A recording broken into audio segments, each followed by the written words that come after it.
paz do Senhor Jesus. Irmãos, antes de começarmos, eu queria orar com você. Na sua cabeça. Senhor Jesus, obrigado por estarmos aqui. Deus, Senhor, são todas as coisas. E certamente tu já escreveste, Senhor Deus, esse dia no livro da vida, ainda que nós não conhecêssemos. Mas o importante, Deus, é que tu move tudo, tu move os céus, a terra, mas a tua palavra há de ser cumprida, Senhor.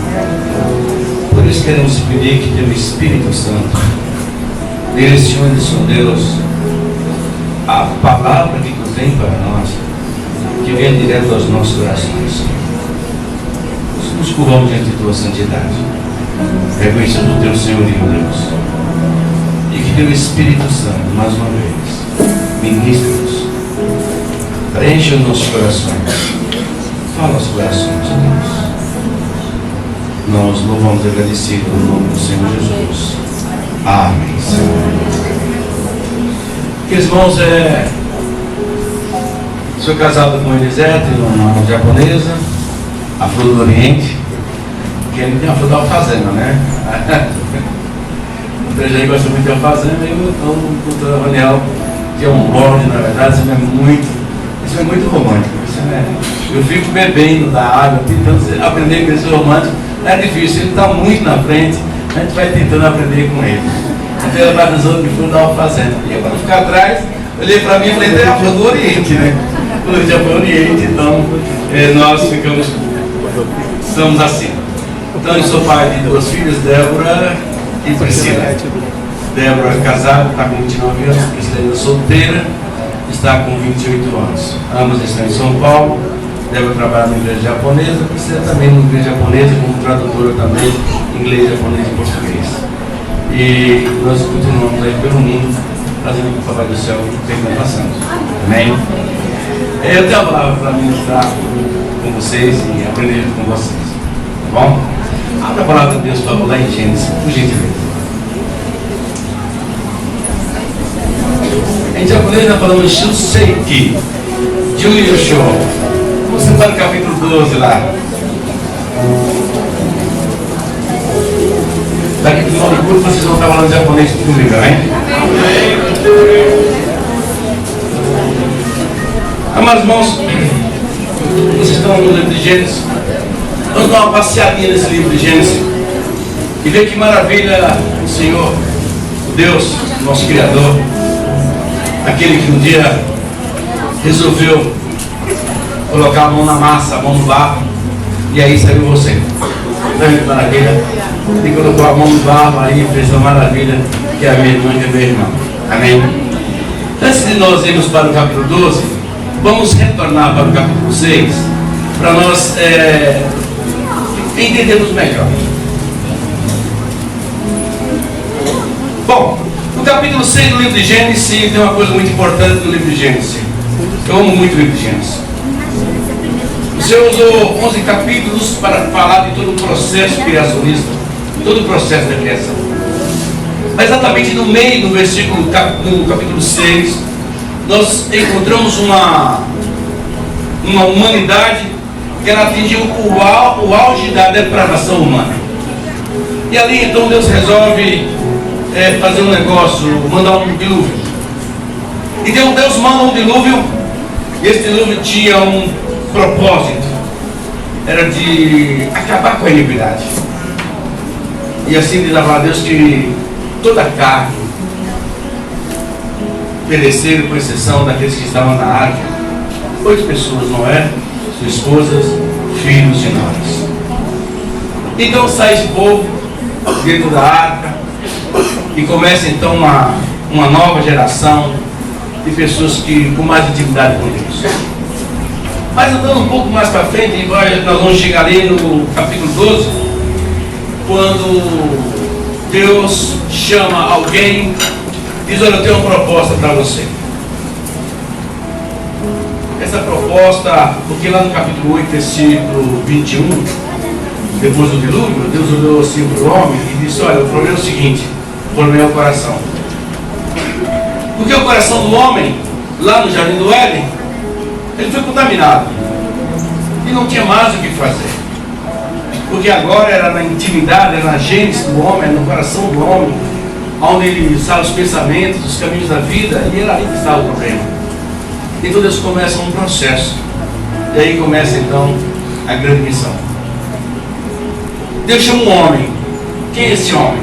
Um homem. O que esse homem tinha para dar? Nada. Era um homem rico. Mas como o pastor mesmo falou, Deus não precisa de dinheiro, né, pastor? Não precisa de dinheiro. O que será que Deus precisa? Deus precisa de um homem, de uma pessoa.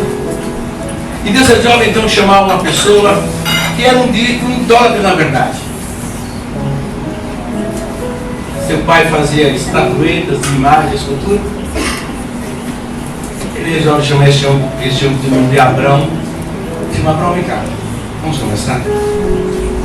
Você faz imagem, estatueta. Eu tenho uma proposta para você. Há uma proposta. Eu assim. Vamos ver essa proposta? Vamos ver que proposta é essa, papai do céu tinha para Abraão? Ok. Abra a palavra de Deus, por gentileza. Gênesis capítulo 12.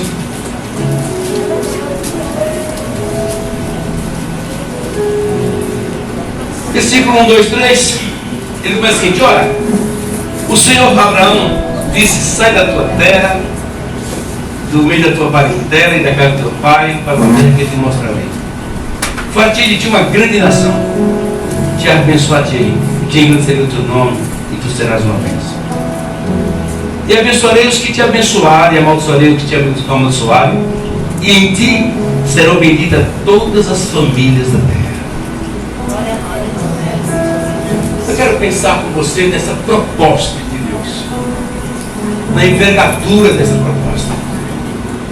Então, qualquer homem igual a você, como nós falamos aqui no Floresta, sem guerra, sem beira, né, pastor? Já estou ficando no Brasileiro de novo, tá vendo? Já estou voltando na audiência olímpica. Um homem sem ter nada para oferecer.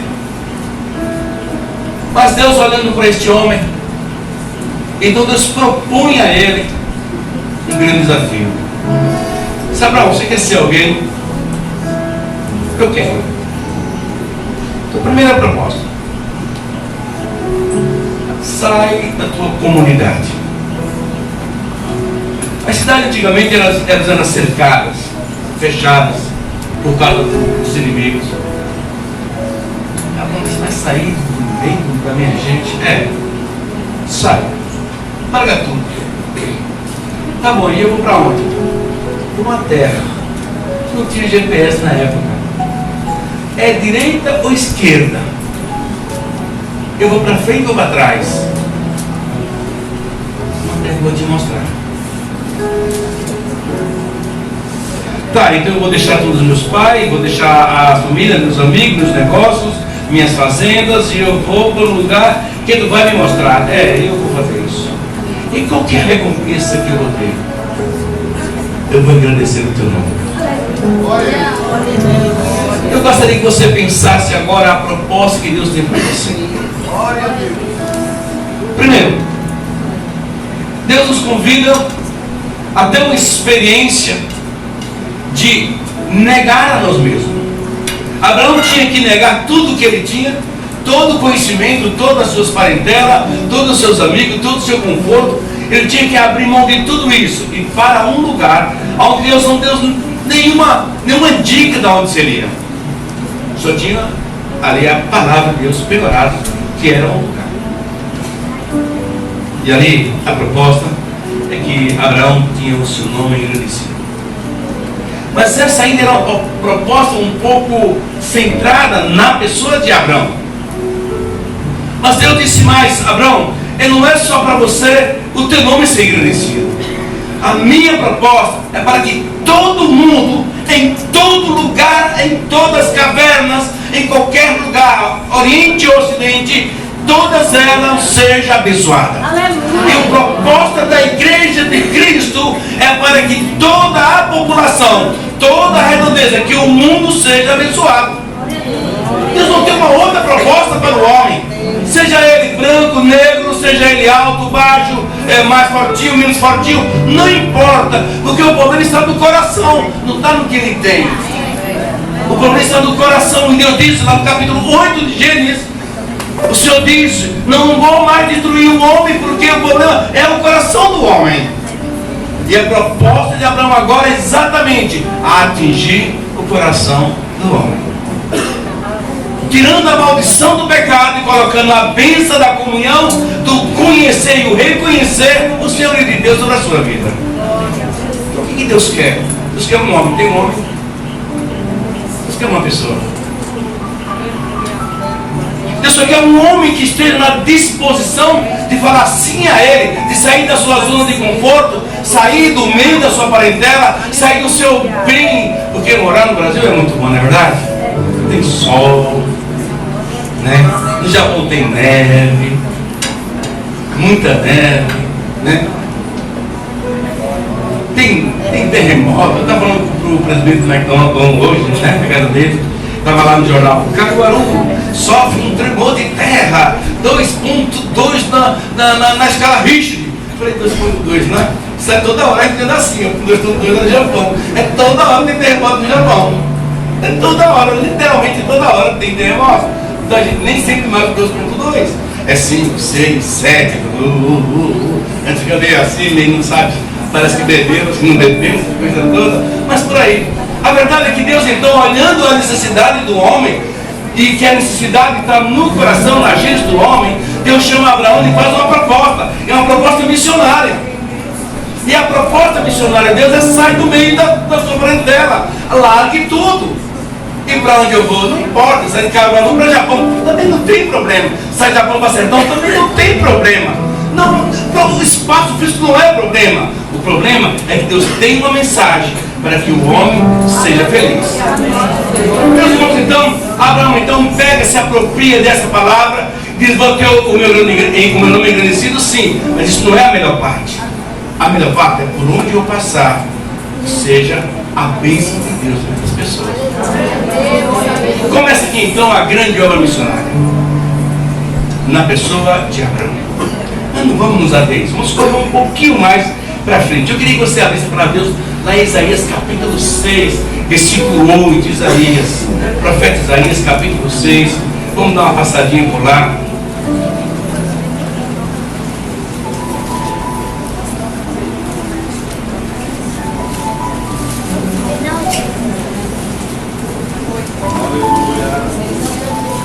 Isaías capítulo 6. Vamos encontrar. Amém. Amém. Obrigado, meu irmão. Isaías capítulo 6. Nós vamos então ver a questão de um chamado literal. Porque existe uma grande diferença entre missionários e mercenários. Existe uma diferença brutal, uma diferença muito grande. O mercenário, ele é aquele que ele tem um olho muito gordo. Ele não olha a ovelha, ele olha abaixo da lã da ovelha. Ele olha a gordura da ovelha. Ele vê o que Abraão deixou para trás. Ele vê exatamente o que Abraão deixou. Foi todo o conforto e as riquezas. Versículo 8. Diz o seguinte: depois disso ouvi uma voz do Senhor que dizia: a quem enviarei? E a quem há de ir por nós? Então disse eu: eis-me aqui. Amém? Mas vamos ver o que está antes do eis-me aqui? Vamos ver. Olha assim: no ano em que morreu o rei Uzias, versículo 1, eu vi ao Senhor assentado sobre um alto sublime trono, e o seu séquito enchia o templo. Esse séquito, na tradução, em alguma tradução, está com as suas vestes. Na verdade, quer dizer a presença de Deus. Seja o seu perfume, seja qual for a tradução, mas na verdade, sim, a presença de Deus. Então Isaías teve uma visão. Aquela visão que nós temos, às vezes nós temos alguma visão, né, pastor? Eu tive alguma experiência com visões. E fizeram uma coisa muito interessante. Eu fico perguntando por que o Senhor Deus faz isso. Porque ela é terrível. O mundo físico se quebra e se abre o mundo espiritual diante da rebelião. O que aconteceu com Isaías? O mundo físico, esse mundo palpável, ele quebrou-se então diante da majestade do mundo espiritual. E então Isaías olha e ele vê o sublime trono, e lá estava sentado o Senhor no seu trono maravilhoso. E continua o texto. E os serafins estavam acima dele, cada um tinha 6 asas, e as suas asas cobriam os rostos, e as 2 cobriam os pés, e com 2 voavam. E clamavam uns ao outro, dizendo: Santo, Santo, Santo é o Senhor dos Exércitos, toda a terra está cheia da sua glória. Perceba que lá atrás chegou Abraão, que saiu para fazer com que todas as famílias da terra fossem abençoadas. Aqui, Isaías, quando ele olha e o mundo físico quebra-se diante da majestade da presença de Deus, os anjos cantando no céu, estão dizendo que agora toda a terra estava cheia da glória de Deus. Veja, Abraão lá atrás saiu e ele propôs, aquilo que Deus propôs a ele assumiu integralmente aquilo, e ele saiu abençoando as famílias da terra. Aonde ele foi pregando, e Deus, todo aquele povo lá, os hebreus, toda aquela situação, e a salvação chega através da descendência lá de Abraão, lá do descendente de Noé, o Sete, o filho que nasceu no lugar de Abel, que morreu. O Sete foi dado, então vem essa linhagem, vem dali, tá certo? Aproximadamente 2000 e poucos anos nasce Abraão, e Abraão então ele pega essa proposta de Deus e ele segue em frente. Lembre-se, aqui os anjos estão dizendo: a terra está cheia da sua glória. Teve um missionário lá atrás, teve alguém que pegou a visão, teve alguém que negou a si mesmo, teve alguém então que saiu, largou tudo e viu que aquilo ali era uma boa proposta, não para que o Senhor não fosse engrandecido tão somente, mas para que as famílias fossem abençoadas. E agora quem está dizendo que a terra está cheia da glória de Deus? Não é qualquer um, são os anjos. Os anjos orando para Deus: agora a terra está cheia da sua glória. Amém? Ok? Vamos seguir em frente. Os umbrais dos portais se moveram com a voz do que clamava, e a casa se encheu de fumaça. Então disseram: ai de mim que vou perecendo, porque eu sou um homem de lábios impuros, e habito no meio de um povo de impuros lábios, e os meus olhos viram o Rei, o Senhor dos Exércitos. Aleluia. Glória a Deus. Mas irmãos, aqui então nós deparamos com algo majestoso. Nós aqui vemos então a ação do Espírito Santo movendo toda a estrutura da casa, do palácio onde o nosso amado estava, e os umbrais da casa se moviam e nada se sustentava por conta da presença de Deus. Então agora há uma confissão de pecado. Veja, isso está muito antes daquele eis-me aqui. Tem uma visão, uma confissão de estou perecendo. E o que estou perecendo? Que os meus olhos viram o Rei, o Senhor dos Exércitos. A presença de Deus, ela precisa então nos levar a reconhecer a humanidade depravada que temos e confessar ao Senhor para poder receber dele o perdão. Precisamos então ser confrontados, e agora Isaías é confrontado. Ele vê a santidade de Deus, ele vê todo esse mundo espiritual se movendo, ele olha, ele vê o trono, ele vê a glória de Deus, ele vê os anjos, serafins voando para um lado e para outro, e declarando: a terra está cheia da sua glória. E ele diz: agora eu vou morrer, porque agora eu estou vendo o Santo de Israel, o Deus Cristo. Glória! Mas eu sou a proposta, assim como tem para Abraão. Olha a proposta maravilhosa de Deus. Olha o que o Senhor faz. Mas um dos serafins voou para mim, trazendo na mão uma brasa viva, que tirava do altar com uma tenaz, que nós chamamos aqui de pegador. E com ela tocou na minha boca e disse: eis, isso tocou os teus lábios, e a tua iniquidade foi tirada, e o teu pecado foi purificado. Então Deus continua ainda olhando para o homem no seu estado natural, depravado, mas Deus tem um propósito para você.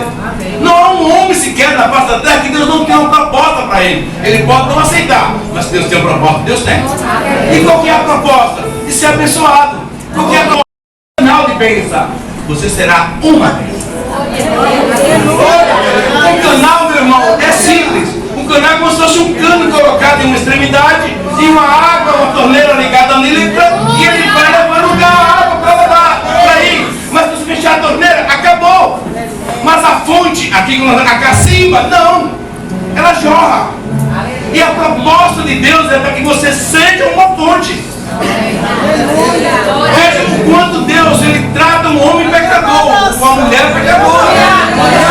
Deus tem uma proposta. E a proposta é que seja exatamente essa fonte jorrando, essa fonte de bênção. Então Deus chama Isaías, pecador, lábio seguro, habitando no meio do povo também, depravado também, está contaminado também. Mas Deus disse: não, eu tenho uma proposta para você. Você aceita Isaías? Se eu vou morrer, como eu posso aceitar se eu morrer? Aí veio um anjo condenado, uma prática condenado, os pecados foram tirados. Toda a tua iniquidade está apagada. Presta atenção, meu irmão, na sequência do texto. Depois que eu ouvi a voz do Senhor que dizia: a quem enviarei? A quem há de ir por nós? Aí disse: eis-me aqui. Uma pergunta para esse tão bonita e alegre. Presta atenção nesse texto. Eu quero ler um pouquinho, mas você vai ler junto comigo, ok? Leia junto comigo, por favor. Pode repetir em bom e alto som. Porque ele foi alto bom som, né? Aliás, a bonita, tá? Depois disso, lê comigo. Eu ouvi a voz do Senhor que dizia: a quem enviarei? E a quem há de ir por nós? Então disse eu: eis-me aqui, envia-me a mim. Perceba, meus amados irmãos em Cristo, que antes de Isaías dizer: eis-me aqui, envia-me a mim, perceba o amor de Deus por você. Perceba o amor de Deus por cada homem dessa comunidade, nos arredores daqui, por cada bêbado que está jogado, por cada prostituta que está jogada por aí. Porque a própria Trindade disse: quem há é que vai em nosso lugar. Na verdade, a obra missionária, quem queria fazer na verdade, quem estava proposto a fazer, era o próprio Deus, a Trindade. Quem há de ir por nós? Aí Isaías diz: olha, eu vou. Eu vou. Agora, já que estou com o meu pecado confessado, agora já que tu me perdoaste, já que tocaste com essa brasa viva, e diga-se de passagem que a brasa significa o Espírito Santo, simboliza o Espírito Santo. O fogo simboliza o Espírito Santo. Então, já que tu me destes também, agora estou pronto para ir. Mas, irmãos, nós vimos aqui, agora eu quero conversar com mais intimidade com você. O nosso amado pastor disse, para trazer uma palavra de Deus aqui, disse que o mundo jaz no maligno, né, meu pastor? Já não. Está perdido. Está perdido do ponto de vista de quem? De Deus? Não. Sabe por que Deus não? Porque existe uma igreja, existe um povo que foi tocado por essa brasa. Existe alguém que tem os seus pecados perdoados, tem os seus pecados confessados e verdadeiramente aceitou o Senhor Jesus como seu único Senhor e Salvador. E diz a palavra de Deus lá em Efésios capítulo 1, versículo 13, que foi dado e batizado, selado com o Espírito Santo. Está aí a brasa. Então nós temos tudo, a igreja tem tudo para ser, exatamente para atender o chamado que Deus fez a Abraão lá no passado, o chamado e o convite que ele fez a Isaías, a confissão de Isaías, para que o mundo viesse a conhecer o amor de Jesus. Amados irmãos em Cristo, a obra missionária, ela vai muito além do que uma oferta. Ela vai muito além de uma oferta, de ofertar uma cadeira, de ofertar isso. Ela vai cheia de alma. Uma oferta, uma missão, na verdade, ela significa desprezar o meu conforto, desprezar a minha própria vida, para atender o chamado daquele que disse: a quem há de ir por nós. O Senhor, Ele continua chamando homens e mulheres. Ele continua chamando. Ou vocês acham que já existe muito missionário no mundo? Vou fazer uma paradinha aqui, eu quero voltar para o Japão. Japão é um país que acha que precisa de Deus. Por quê? É um país muito rico. O Japão tem dinheiro para construir aquele país assim, bom, agora esse negócio de mesmo construir um país. Mas Japão tem 8 bilhões de deuses. Em 1991, conversando com os amigos, eles estavam me falando, mas vocês no Brasil, vocês só têm um Deus só, um só. Para que mais? É tão bom que igual os 8 bilhões aqui. Ele não ficou muito contente comigo. Eu falei, me diga uma coisa, lá o Kitsune é um gato do mato, uma raposa. O Kitsune é uma raposa. E a raposa é Deus. Eles adoram a raposa. E ele falou, mas por que o Kitsune é Kami-sama? É Deus. Porque o Kitsune é muito esperto. Então tem o dia de adoração do Kitsune, então eles pegam uma moeda, dinheiro, alguma coisa, e escondem em alguma frecha de alguma pedra lá, e o ano que vem ele volta. Se ninguém achou, então ele foi muito abençoado. Ele está tão esperto quanto Deus Kitsune, que é a raposa, que ninguém conseguiu achar. Mas se alguém achar, é alguém que tem mais intimidade com o Kitsune, com a raposa, e conseguiu achar. Eu falei, rapaz, é interessante, que lá no Brasil também tem raposa também. É? E aí, como que é lá? A gente mata ele e come. Não pode, é Deus. Eu falei, não, mas Deus é muito fraco. Não pode. Por exemplo, se entra um enxame de abelha dentro da casa, você não pode tocar, porque aqueles ali são deuses, ou são os antepassados que morreram e vieram visitar a sua casa, e não pode tocar, ficar lá. Então, Deus resolveu alguma parte disso. Em 2011, em 2008 teve a crise mundial, mas 2 anos depois, 2010, teve um grande terremoto, o tsunami. Eu estive lá onde teve o tsunami. Eu nunca vi algo igual. Tinha carro em cima de prédio, barco, quase um navio em cima do terceiro andar de um prédio, carro de ponta-cabeça pendurado numa árvore, coisa assim, coisa de Hollywood. Mas foi nesse clima que muitos japoneses aceitaram o Senhor Jesus. Foi exatamente aquilo que o Kitsune nada pôde fazer. Aquilo que os seus deuses, o Deus da água, o Deus do fogo, nada puderam fazer. Então se renderam diante do senhorio do Senhor Jesus. Então, eles precisam do Senhor Jesus. África, Moçambique, Zimbábue, Malawi, também temos lá. São 20 comunidades que temos lá em Moçambique e mais 4 no Malawi. Os nossos líderes lá, ex-feiticeiros. Os nossos líderes lá com a longa experiência de feitiçaria. Mas numa disputa muito acirrada lá, eles viram que a sua feitiçaria se rendia diante do nome e do poder do Senhor Jesus. Eles largaram a feitiçaria e aceitaram o Senhor Jesus como Senhor e Salvador. O mundo precisa de alguém que seja disposto a sair da sua comunidade e a anunciar ao Senhor Jesus. O mundo tem sede, tem fome, mas o problema é a comunidade. O problema é a segurança que nós temos. É o ar-condicionado. É muito bom o ar-condicionado. Mas não tem ar-condicionado na África. Eu chego moreninho lá. Eu chego moreninho, mas vou pedir um pouquinho, eu volto, fica uma branca de neve. Porque lá é tudo gelado, né? Quando vem na época do gelo, eu fico tudo por aqui também. Mas irmãos, esse chamado que fez Abraão, ele continua a fazer até hoje. Talvez você fale, não, isso eu acho que já passou, já não é mais por aí. Vamos ver. Abra a palavra de Deus lá em Mateus capítulo 9, por gentileza. Glória a Deus.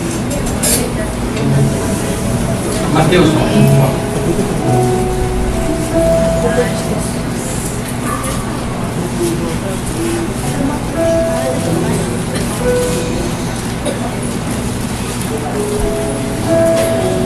Nós achamos? Mateus capítulo 9. Agora, meus irmãos, vamos dar um pulo lá no versículo.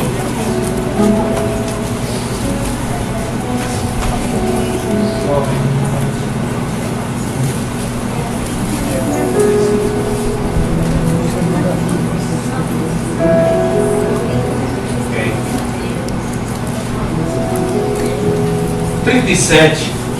Vem comigo. Vocês podem ir comigo, por gentileza? Eu quero ver as vozes muito bonitas desses homens bonitos, uma voz bonita. Sabe que o homem tem uma voz mais bonita que das mulheres, mas você sabe disso, né? Homens, vamos provar, homens. Cadê os homens?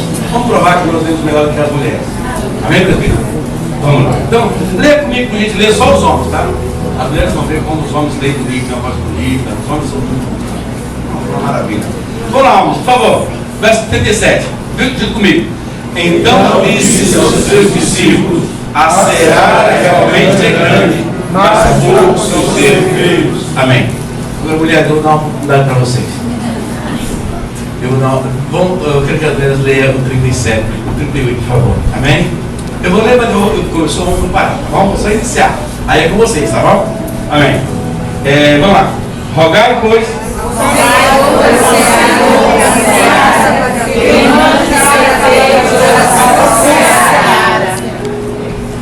Acho que nós perdemos. Perdemos. De novo perdemos. Agora deixa eu ler. Então disse aos seus discípulos. Quem disse? O Senhor Jesus. Olha, a seara realmente é grande, mas poucos são ceifeiros. Rogai, pois, ao Senhor da seara que mande ceifeiros para a sua seara. Irmãos em Cristo, a necessidade de apregoar um evangelho genuíno é tão imperante quanto a chamada de Abraão. No tempo de Abraão, lá na cidade de Ur, lá nos caldeus, havia fábrica de imagem em abundância, como a hoje. O mundo vivia numa depravação como a hoje. As famílias quebradas como hoje. Não era nada diferente, o número era diferente, mas a essência era semelhante. E é nesse contexto que Deus chama Abraão. É nesse contexto que Deus chama um homem, ele faz uma proposta. A seara, lá na época de Abraão, continuava grande e muito grande, mas a carência e a necessidade era como hoje a carência é grande. Precisa de crente de verdade, homens de Deus de verdade, mulheres de Deus de verdade, não pessoas que carregam Bíblia embaixo do braço, mas homens e mulheres dispostos a dizer sim ao Senhor. Há uma carência eminente no nosso meio. Há uma carência do evangelho transparente, do evangelho verdadeiro, do evangelho onde Jesus seja o Senhor e não o homem, mas o Senhor. Precisa-se que se apregou e se traga uma palavra onde essa palavra venha do centro do coração de Deus, e no centro do coração de Deus está Jesus Cristo assentado. Amados irmãos em Cristo, eu me pergunto, lendo a estatística, eu vi que no Brasil existe em torno de, me parece de 38% de evangélicos. Eu digo, só precisou de Abraão para que mais tarde os anjos dissessem: e esta é a da sua glória. E com 38%, as nossas comunidades ainda estão perdidas em drogas, perdidas em prostituição, perdidas em tudo que não presta. E eu pergunto, aonde está os 38% dos evangélicos? Onde está? Talvez seja só evangélicos, mas não tiveram sua vida transformada. Abraão teve, Isaías teve vida transformada, teve confissão de pecado. E se não há confissão, não há confissão, não há arrependimento. Se não há arrependimento, meu irmão, é só a religiosidade. E que o mundo mesmo precisa hoje é de religiosos. O mundo está precisando de homens de Deus que tenham coragem, estrutura para dizer sim ao Senhor. Esse mundo precisa. Não precisa de gosta. Eu gosto. Não.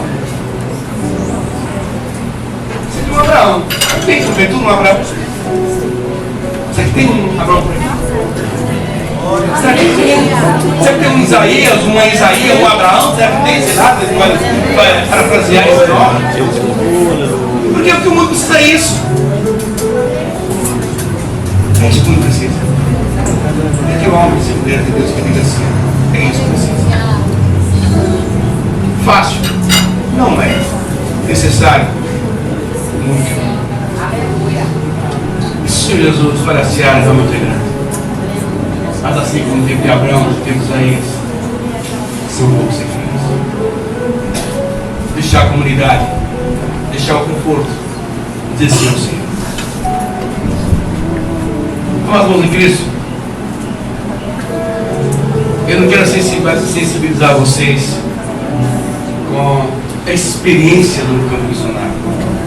Eu não quero.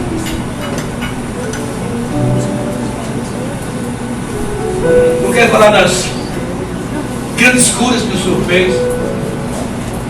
Não quero falar de mortos sendo ressuscitados. Não quero nada disso. Só quero lembrar a vocês que talvez naquela esquina tenha 1 ou 2 ou 3 ou 4 indivíduos que, se morrer amanhã, vão para o inferno.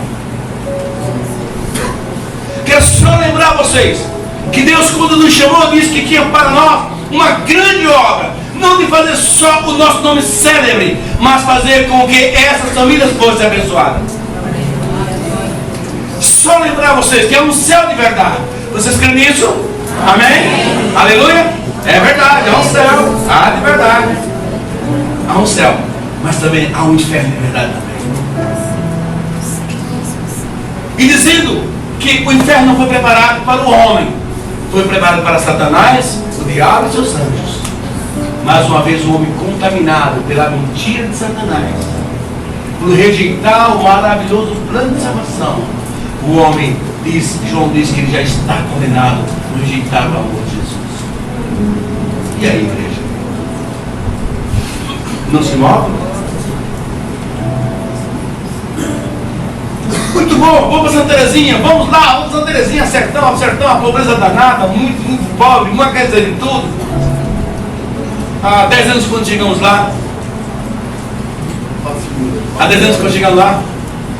tinha lá umas 12, 10 moças muito bonitas, moças muito bonitas.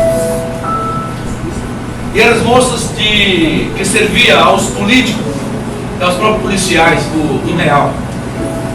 Eram moças de programa, não sei se é programa, né?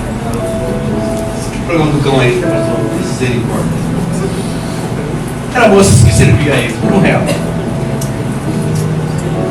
Eu tive a oportunidade há 4 anos atrás na Câmara, quando estive lá, o presidente da Câmara, ele disse palavras dele: eu quero agradecer a Deus pela igreja que está aqui em Santa Terezinha, que chegou aqui em igreja que não pediu nada, mas fez tudo. Disse o presidente da Câmara: onde estão aquele grupo de moças que se prostituía lá no final da rua? Sabe o som dela? A maioria delas estão na igreja. O que o mundo precisa é de uma palavra de vida. O que o mundo precisa é de Jesus.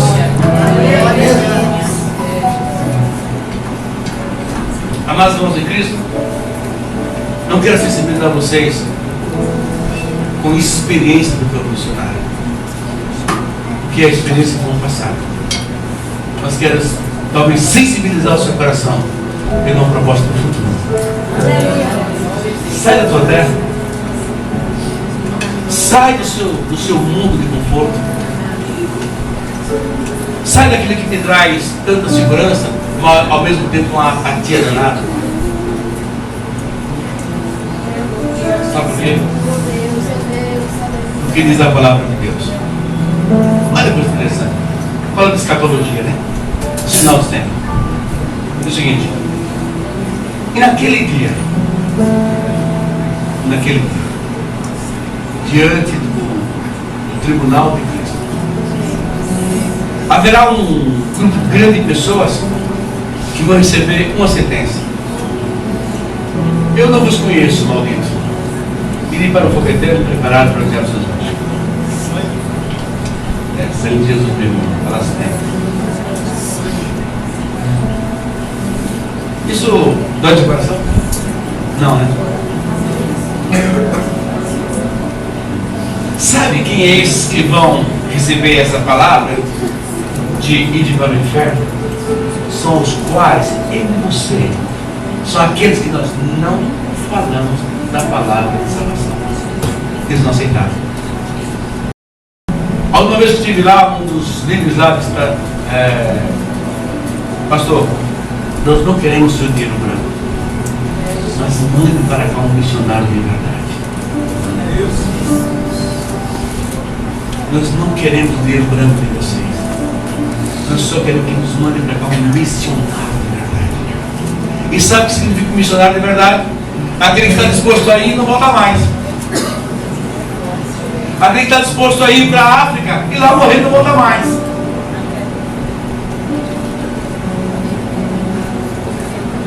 É confortante isso? Não é tanto. É necessário. Abraão nunca mais voltou aos carneiros. Nunca mais. Ele saiu do Abel de Caldeus, foi lá para Padan, depois foi lá para Israel, depois desceu ao Egito, depois voltou para Israel, mas para lá nunca mais ele foi. Para mim não é nada confortante, mas é necessário. Não quero sensibilizar vocês com o passado. Sabe por quê? Porque há um futuro em nossa vida. Há uma cidade em Recife para ser ganha para o Senhor Jesus. Há um sertão para ser ganho do Senhor Jesus. Mas também diz Apocalipse diz que haverá um outro grupo que vai dizer: muito bendito meu Pai. Aleluia! Mas deixa eu falar bem para vocês, meus irmãos. Talvez não muito confortável. Sabe que as pessoas que vão dizer, que vão ouvir isso, muito bendito meu Pai? Sabe isso? Foi aqueles que tiveram o encontro real com o Senhor Jesus. Aleluia! Confessaram seus pecados, foram perdoados pelos seus pecados. E depois de uma vez confessados seus pecados e perdoados, eles estão sempre dispostos a falar sim para o seu Senhor. Nunca estão dispostos a dizer não. Nunca olha a dificuldade como empecilho, mas como um desafio a ser vencido. Nunca olha com a sequidão do sertão como um fator que o impeça de ir, mas ele olha e vê aquilo como um desafio a ser vencido. Se é para a África, mesmo jeito. É um desafio. Eu quero concluir aqui, meus irmãos, fazendo uma outra proposta a vocês.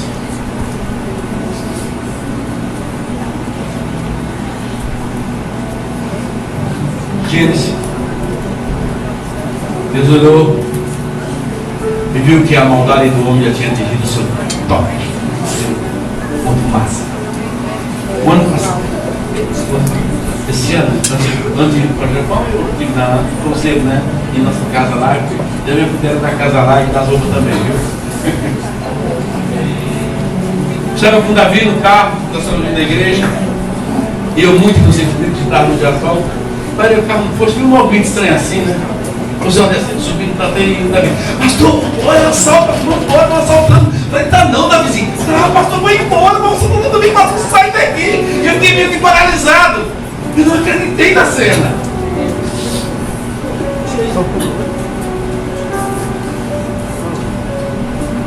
Ah, ladrão maldito. Mas se eu não me engano, parece que lá tinha 3 clubes. Uma de inocente e dois marginais. Desgraçados. Porque ainda não tiveram encontro com o Senhor Jesus. Um teve encontro com o Senhor Jesus. Ah, eles vão receber bênção do meu Pai. Porque ali na cruz, o maior missionário do Senhor Jesus. Eu quero concluir dizendo que além de Abraão, além de Isaías, e além de mim e você, aquele que foi exemplo de um homem missionário, que trouxe para ele o privilégio de pagar pela sua vida, pelos meus seus pecados, Jesus Cristo. Talvez isso lhe levou a entender o significado de uma obra missionária. Quem entendeu uma obra missionária, manda para a minha vida, manda para a cruz de Cristo. Quem entendeu uma obra missionária, não vá para o céu, manda para a cruz de Cristo. Quem entendeu uma obra missionária, não veja os relatórios de missões. Olhe para a cruz do Senhor Jesus. E ali então, certamente será tocada e tocada pelo fervor de uma obra missionária. E que Deus abençoe em nome do Senhor Jesus.